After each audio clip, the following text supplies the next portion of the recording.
Today, we reset the narrative that we follow throughout the liturgical year, and we begin our first liturgical season of that new year, that being Advent. Today's readings help us to set the right tone for Advent. In our first reading, Isaiah articulated the feelings of abandonment to sin on the part of Israel, unfaithful and fallen, the desire that the Lord return to them and set them right, no matter what the consequences were. Israel, through Isaiah's lips, is tired of the longing, lonely night of sin. They've returned from the Lord, they've turned from the Lord's path and have not heeded his teachings. The Lord has rescued them many times, and even now they call upon him as their Redeemer, hoping he will work with them similarly to the way that he has with their forefathers. They also acknowledge that the Lord will redeem them if he comes and finds them striving to change. The Redeemer responds to our efforts. Those who are indifferent to the Lord and his ways will never find them. But today, Isaiah is showing that they have, and he will help them. Advent is a time for us to regret one of the biggest reasons for our Lord's first coming at Christmas, our sin and his desire to save us. It commemorates a time of penance before the coming of Christ, when man was lost and fallen, so that when our Redeemer comes, we welcome him even the more joyously.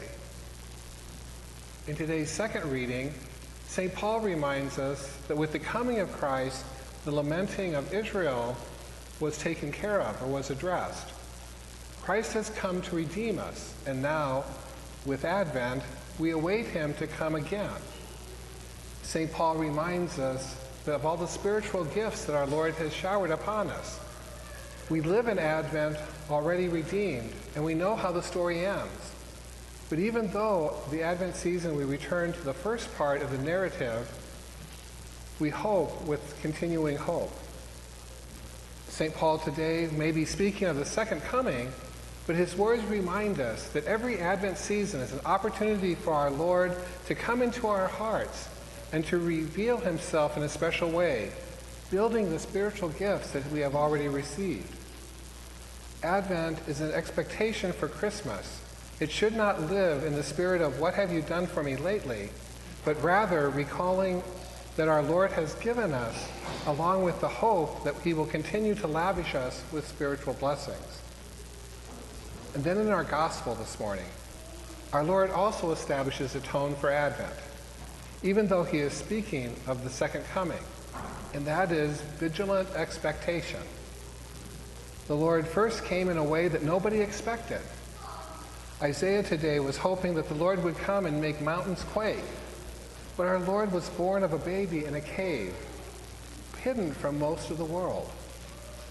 A lot of the knowledgeable people had no idea or were clueless as to the time and the place that he was coming. And it reminds us that many times God is not someone we figure out, but someone who reveals himself to us. In today's first reading, Isaiah says twice, "Lord, you are our Father."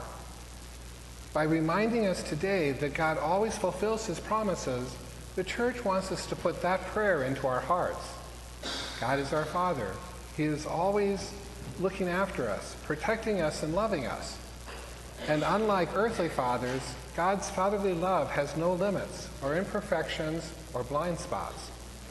Advent is meant to be a time for us to renew our awareness of God's perfect fatherhood in our lives.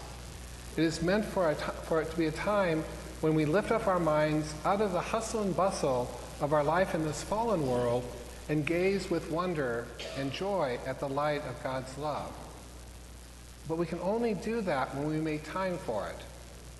There is no better way to begin Advent than by making a commitment to spend a little bit more time with God in prayer between now and Christmas. Personal prayer and heart-to-heart prayer. Nothing would please him more, and nothing would do more to heal and comfort our wounded souls and our distracted minds.